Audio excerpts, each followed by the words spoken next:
Mateus capítulo 14, nós vamos ler do verso 22 até o verso 33.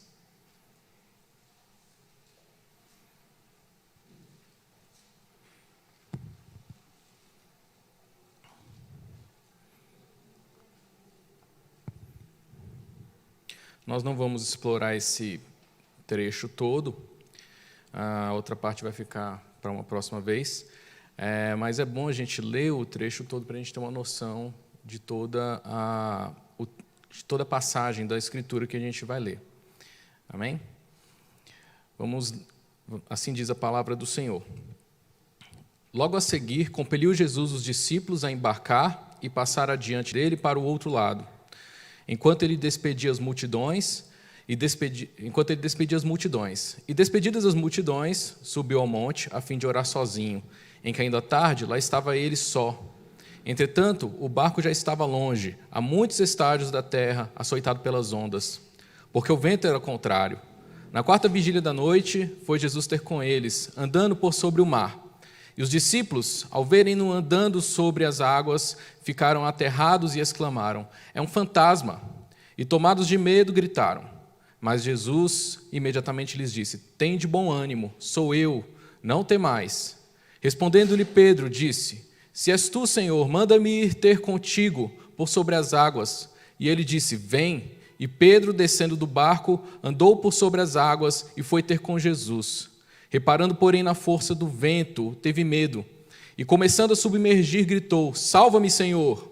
E prontamente Jesus, estendendo a mão, tomou-o e lhe disse: "Homem de pequena fé, por que duvidaste?" Subindo ambos para o barco, cessou o vento, e os que estavam no barco o adoraram, dizendo: "Verdadeiramente és Filho de Deus." Vamos orar. Pai nosso que estás nos céus, nós nos achegamos à Tua palavra com toda reverência e temor, sabendo que ela é vida para nós. Ó Senhor, fala conosco esta noite ao meditarmos nela, e que apesar de mim, a Tua igreja possa ser edificada esta noite. É o que eu peço em nome de Jesus. Amém.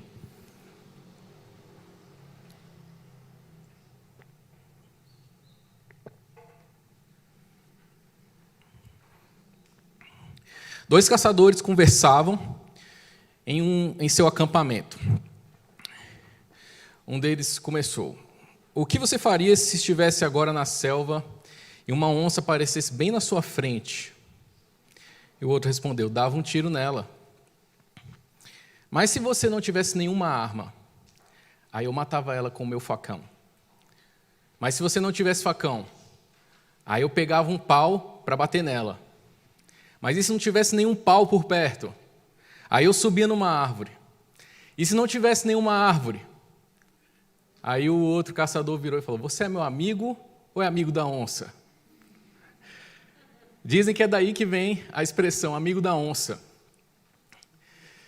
E eu quero perguntar para você: você tem amigos, mas amigos de verdade? Eu estou falando de amigos mesmo. Nos tempos de rede social é muito importante a gente pensar um pouquinho nos nossos conceitos de amizade, no que significa um amigo de verdade. O amigo é aquele que está com você em qualquer situação. O amigo de verdade é aquele que, quando você está planejando alguma coisa para tentar melhorar a sua vida, está planejando um negócio, está tentando planejar alguma coisa para mudar o seu status, que você já cansou, você quer melhorar de vida, ele te bota para cima, ele fala: vai lá, vai dar certo, é isso mesmo, Deus vai te abençoar, vou estar orando por você, para Deus te abençoar. O amigo também é aquele que está com você nos momentos difíceis. O amigo é aquele que está com você quando você está enlutado, para prestar suas condolências. Condolência é sentir junto, para sentir junto a sua dor. Esse é um amigo de verdade. O amigo é aquele que está com você nos momentos difíceis e você pode contar com ele, porque ele vai estar lá se você precisar. Esses são os verdadeiros amigos. Tem gente que coloca seus colegas de trabalho como os seus amigos, é o seu hall de amigos, os colegas de trabalho. Mas se você parar para observar bem a relação que essa pessoa tem com seus colegas, É apenas de colegas mesmo. Se a relação deles se restringe àquele momento em que eles estão juntos por cerca de 8 horas por dia ali no local de trabalho. Mas fora dali ninguém se vê, ninguém tem nada a ver com a vida do outro, e se um morrer mal fica sabendo. E eu queria que você pensasse um pouco sobre isso. E pode ser que você chegue à conclusão de que você não tenha muitos amigos. Pode ser que você chegue à conclusão de que os muitos amigos que você colocou no seu hall de amigos são, na verdade, amigos da onça. Não são amigos seus de verdade. Mas nós vamos falar hoje de um amigo verdadeiro. Jesus ouviu a respeito da morte de João Batista e procurou um lugar deserto, um lugar para estar sozinho. É disso que fala o capítulo 14. João Batista é morto por Herodes. Jesus ouve daquilo e procura um lugar para ficar sozinho. Chegando no lugar deserto que ele tinha escolhido, ele chega lá e tem multidões o esperando para serem curadas. Jesus, então, adia o seu momento de estar sozinho para curar as multidões. Ali também ele opera a sua multiplicação de pães e peixes. Ele atende as multidões ali no momento em que ele queria ficar sozinho.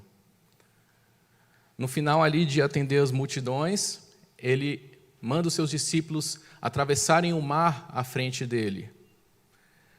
E ele ali ia terminar de despedir as multidões e passar um tempo orando. Quando você lê o trecho que a gente leu, você vê que eles passaram por muitas dificuldades naquele mar. Pode ser que você pense que Jesus o mandou para uma enrascada. E é interessante que a gente examine o texto bíblico, e a Bíblia fala que Jesus, ali no verso 22, compeliu os discípulos a embarcar. Esse compelir aqui é constranger, é você pressionar com urgência. Então ele manda os discípulos atravessarem o mar. Aí você vê o que aconteceu e você pensa, Jesus os enviou para uma enrascada. Só que não. Jesus, ele estava com eles, mesmo naqueles momentos difíceis. Então, irmãos, hoje eu quero falar de Jesus, o amigo nas dificuldades. É o melhor amigo que nós podemos ter, é o verdadeiro amigo. Jesus, esse amigo nas dificuldades, ele, em primeiro lugar, ele não está alheio quando você não o está vendo. Verso 23 e verso 24. Acompanhe comigo aí, fique com sua Bíblia aberta. E despedidas as multidões, subiu ao monte, a fim de orar sozinho. E caindo a tarde, lá estava ele só. Entretanto, o barco já estava longe, a muitos estádios da terra, açoitado pelas ondas, porque o vento era contrário. Irmãos, os discípulos tomaram o barco sem a companhia de Jesus. E então eles se depararam com essa dificuldade. O barco começou a açoitar, o vento começou a açoitá-los de maneira que o barco era jogado de um lado para outro. É isso que o texto grego nos fala.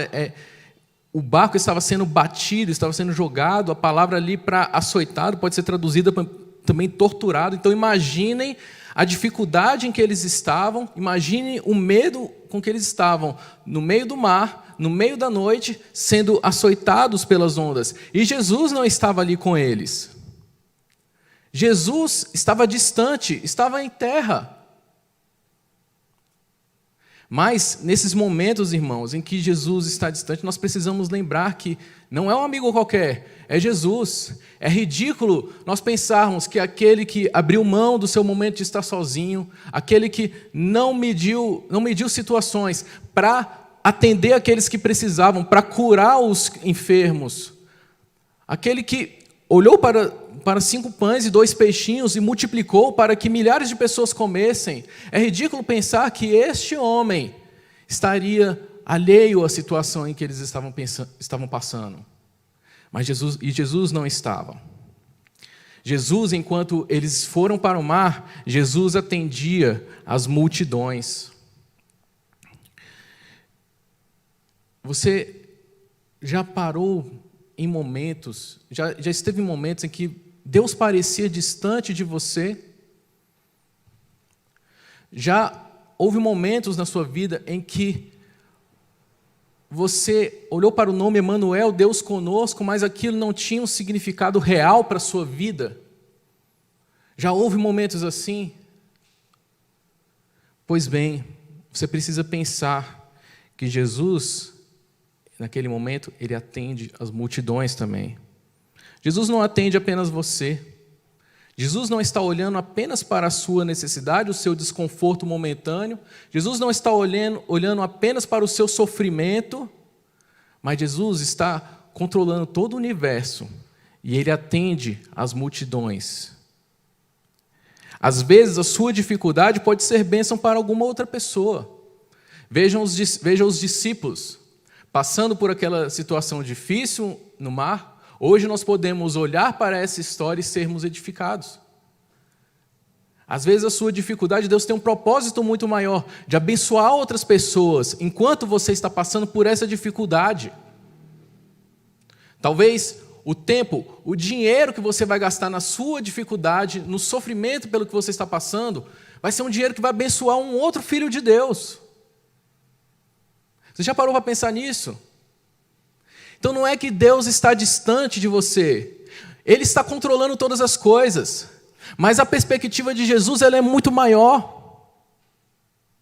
Ele atende muitas outras pessoas, não apenas você.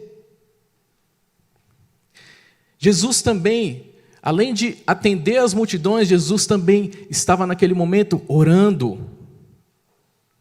Irmãos, às vezes eu olho... O presidente, ele atende sempre pessoas ali na saída do Planalto, e às vezes, do Palácio do Planalto, e às vezes tem crentes ali que oram por ele. E a gente vê que muitos crentes, não só nessas situações, mas a gente tem visto que muitos crentes, eles têm se juntado para orar pela nossa pátria, pela nossa nação. E eu confesso aos irmãos, eu me emociono quando eu vejo cristãos se reunindo para orar pelo nosso país, porque isso é diferente, estão orando de um modo diferente, estão orando mais do que antes. E certamente Deus vai abençoar o nosso país por meio dessa oração, amém? Mas isso é só um exemplo concreto que eu achei.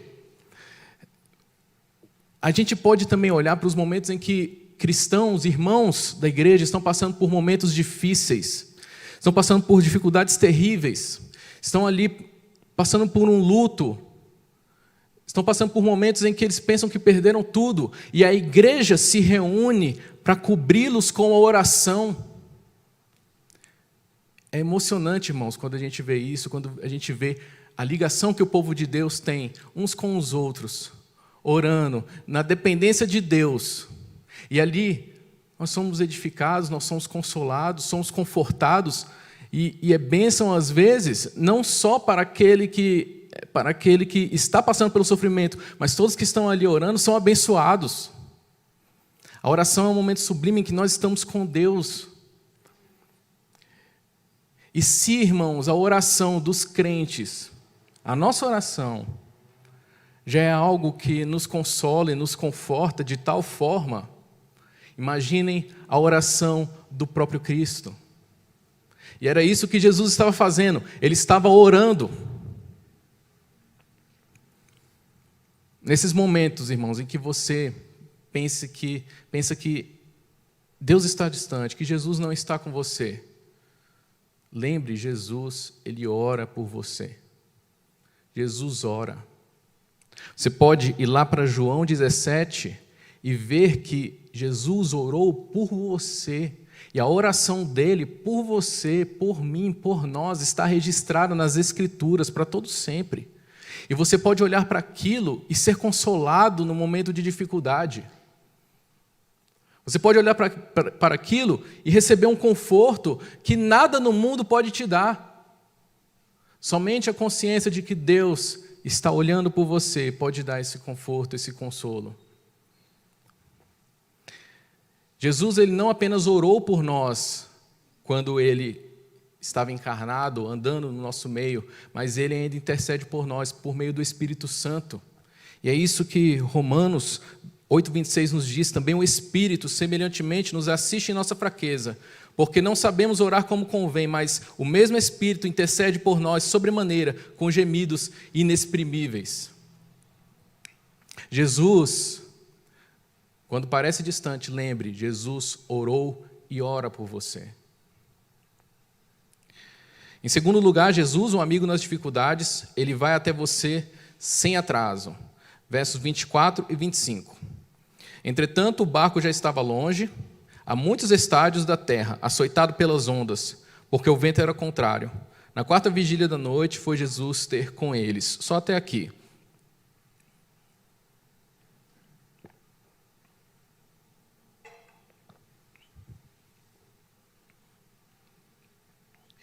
Irmãos, imaginem como o tempo devia estar passando devagar para os discípulos que estavam ali no barco. Eles estavam ali sendo jogados pelas ondas, para lá e para cá, no meio da noite. E como deve ter sido essa situação? A noite, irmãos, no costume romano, ela era dividida em 4 partes. A primeira vigília, segunda, terceira e quarta vigília. Então, a quarta vigília seria ali mais ou menos entre 3 horas da manhã e 6 horas da manhã, antes do amanhecer. Então, os discípulos passaram a noite inteira naquela situação. Os discípulos passaram a noite inteira sendo açoitados pelas ondas e pensando o que seria deles. A gente não sabe o que eles pensaram, a gente não sabe o medo que eles passaram à noite. Mas depois a gente pode ver, no final a gente tem uma noção disso quando Jesus aparece. Mas vejam, Jesus apareceu e nenhuma vida foi perdida. Muitas vezes nós, nas nossas dificuldades, nós queremos uma resposta imediata de Deus, nós queremos uma resposta rápida, nós queremos que Deus responda no nosso tempo, mas Deus tem o seu tempo para atender às nossas necessidades. Deus tem o seu tempo para atender às nossas orações.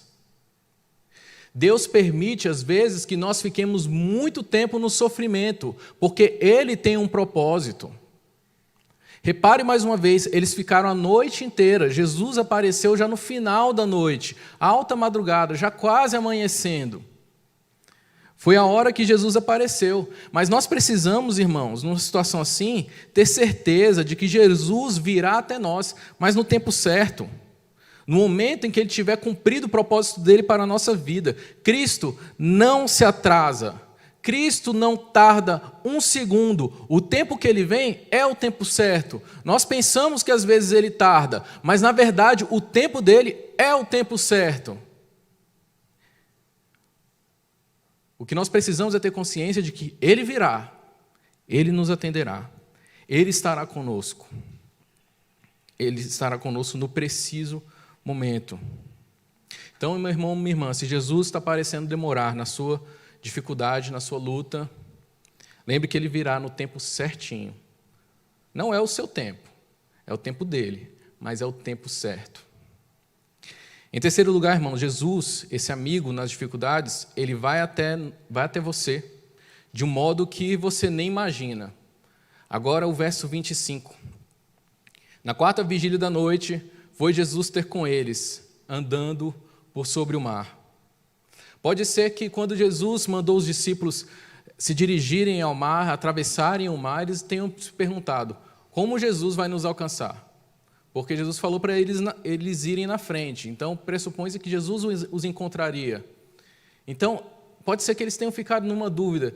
Jesus vai nos encontrar? Como que Ele vai fazer para nos alcançar? Ele vai atravessar esse mar como? E no meio da noite, naquela situação, com as ondas açoitando o barco, batendo no barco, pode ser que eles estivessem pensando até que nunca mais veriam Jesus. Nunca mais o encontrariam, afundariam ali e morreriam afogados. Mas, irmãos, mesmo que não pareça haver um jeito de Jesus nos alcançar, Jesus, sempre encontra seus meios. Ele sempre faz os seus meios. E nada, irmãos, é empecilho para Ele.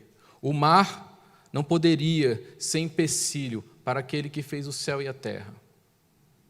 nenhum mar impede Deus de alcançar você. Nada impede Deus de ir até você. Nada impede Deus de te atender, de te socorrer. Então Deus vai no tempo certo e nada o impede. Um dia desses, um jovem, ele me questionou a respeito por que nós, reformados, não acreditamos em milagres. Eu expliquei para ele que ele está equivocado. Não é que nós não acreditemos em milagres. É que nós não damos ênfase nisso porque não é nisso que está fundamentada a nossa fé. Não é nisso que está fundamentado aquilo em que nós cremos. Mas nós cremos em milagres. Aliás, nós enfatizamos um Deus soberano, onipotente, que nada o pode parar, que cumpre os seus propósitos, custe o que custar. Então, se nós cremos nesse Deus soberano, nesse Deus onipotente, irmãos, não há limites para a ação dele na nossa vida, se ele assim bem quiser. Então, nós precisamos entender, irmãos, que nós não podemos esmorecer nas nossas orações. Nós não podemos desanimar nos nossos pedidos a Jesus. Você não pode desanimar na oração por aquele seu familiar que precisa ser salvo. E parece que Deus não faz nada naquela cabeça dura. Mas, irmãos, nada é empecilho para Deus. Você deve continuar orando, porque Ele é onipotente. E Ele pode, sim, operar naquela cabeça dura e salvá-lo, amolecer aquele coração. Você não pode desistir do seu casamento. Desistir de fazer um casamento melhor. Às vezes você não pensa em separar, mas você não pode desistir de fazê-lo cada dia melhor. E trabalhar por isso, porque Deus vai te abençoar, Deus pode te abençoar. Não há empecilhos para Ele. A gente não deve nem, irmãos, desanimar quando vamos orar por algum doente. Mesmo que a situação esteja muito difícil para aquele doente. Irmãos, não há empecilho para Deus. É claro que nós precisamos, nós como reformados, além de enfatizarmos a soberania, a onipotência de Deus, nós também enfatizamos que devemos nos submeter à vontade dEle, seja ela qual for. Mas, irmãos, para pensar que quando nós estamos orando pedindo aquele que anda por sobre as águas, aquele que nem o mar o para. Pare para pensar nisso, nas suas dificuldades. Pare para pensar nisso quando você estiver pensando que o mar vai te tragar, quando você estiver pensando que você vai afundar. Nada pode impedir esse Deus. Nada impediu Jesus de estar com os discípulos. E nada vai impedir Jesus de te alcançar.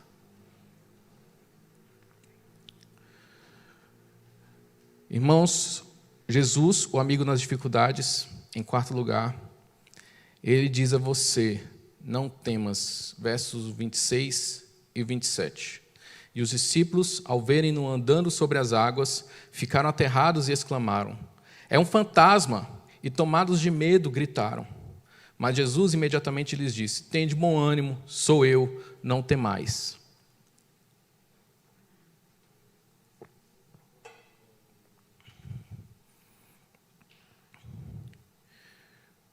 Vejam a reação dos discípulos quando viram Jesus no meio do mar. Mas imagine também a situação.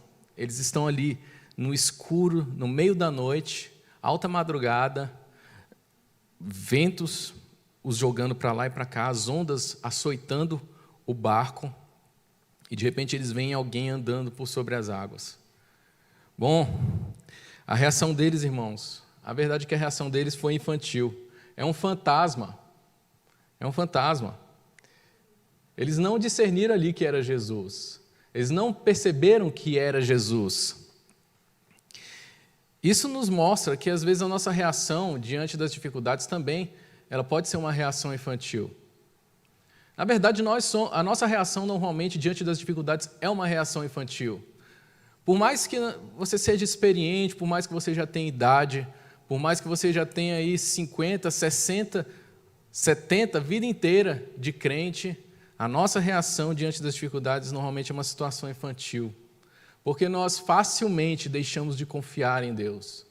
Facilmente nós esquecemos que Jesus é o Emanuel, é o Deus conosco. Facilmente nós esquecemos que Jesus, como os discípulos disseram, vão à frente, pressupondo que vai encontrar com eles. Nós esquecemos que Jesus vai nos encontrar facilmente. Isso, irmãos, é da nossa infantilidade espiritual. Mas é por isso que Jesus, ele diz que é o nosso Pai, porque nós precisamos de um Pai. E Jesus, por isso que ele vai até os seus discípulos. E ele vem até nós também. Jesus então se identifica aos discípulos e ele diz aqui no verso 27. Mas Jesus imediatamente lhes disse, quando eles gritaram, cheios de medo: tende bom ânimo, sou eu, não temais.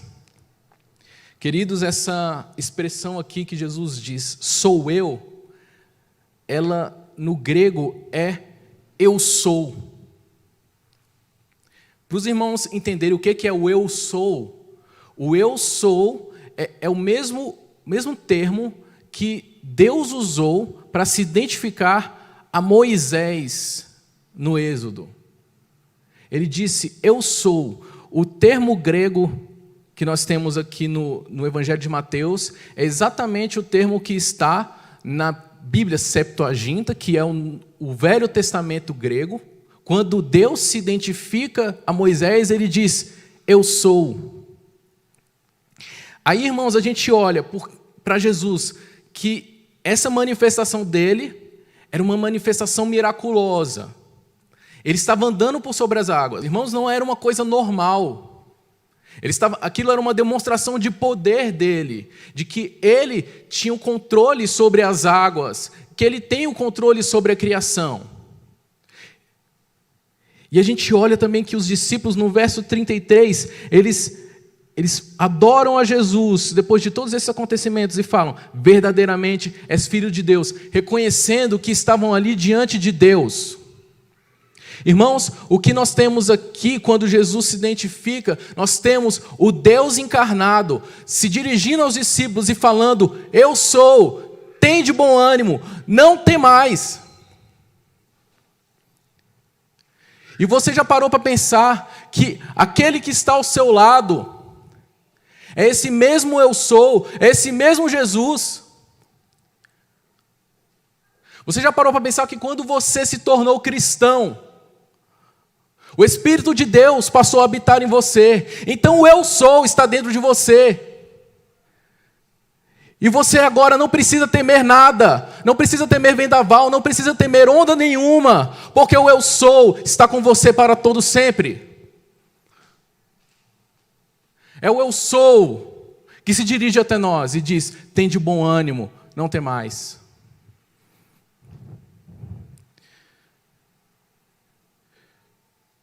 Meu irmão, minha irmã, quando a gente entende isso, que é o eu sou que está conosco, que é o Deus que criou os céus e a terra,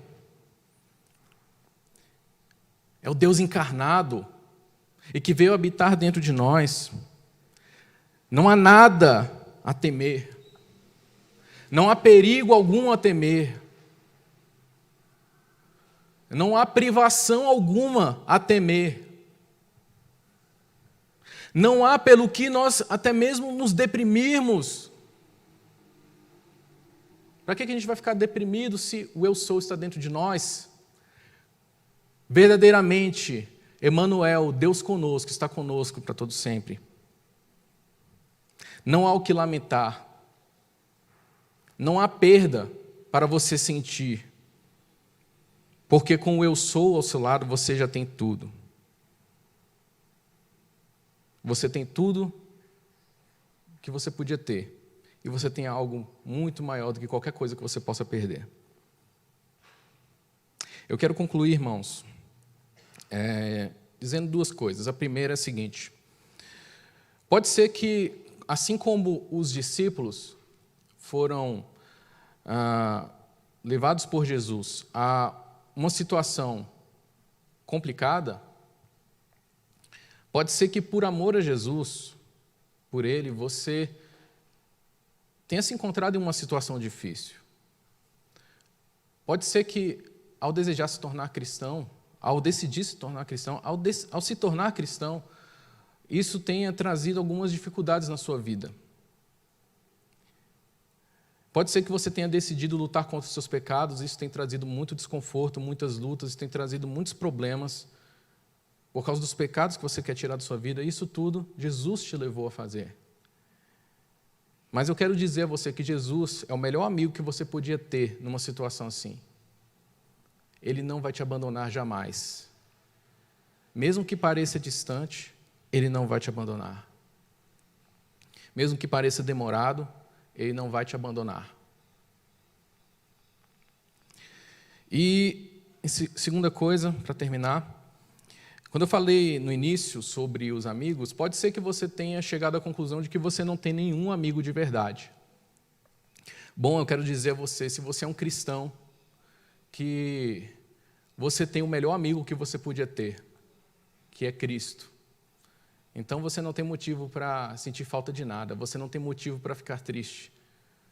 Se falta-lhe amigos, Jesus é muito melhor do que muitos amigos. Bom, você pode ter muitos defeitos, você pode ter muitos pecados, mas mesmo assim Ele vai te amar. O amor dele é muito maior do que o que você pode acumular de pecados em 10.000 anos.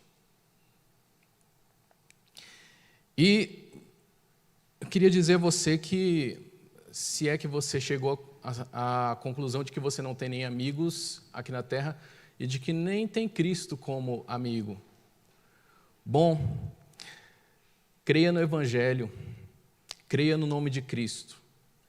E esse amigo fiel, verdadeiro, que nunca falha, vai estar com você para todo sempre. Amém? Vamos orar? Deus Santo, Deus Todo-Poderoso, nós louvamos o Teu nome porque Cristo é nosso verdadeiro amigo e nunca nos abandona nos momentos difíceis. Deus, nós Te louvamos porque nós sabemos que podemos contar contigo. Nós sabemos que a Tua palavra é fiel e ela jamais falha. Deus, ajuda-nos a viver segundo essas verdades. Ajuda-nos a ter paz no nosso coração. Ó Deus, aqueles que estão tristes, desanimados, abatidos. Esse ano que nós estamos tendo com essa pandemia, Senhor, que tem trazido aflição a tantos corações. Pai, que esses que estão aflitos possam sentir o amor desse verdadeiro amigo, que é Cristo. E, Pai, ajuda-nos, ó Deus, a viver confiados nisto. Ajuda-nos, ó Deus, a confiar cada dia mais nesse amigo. Ajuda-nos a não nos desesperarmos. Ajuda-nos, ó Deus, a termos fé e honrarmos o Teu nome a cada dia com os nossos passos. Nós oramos assim em nome de Jesus. Amém.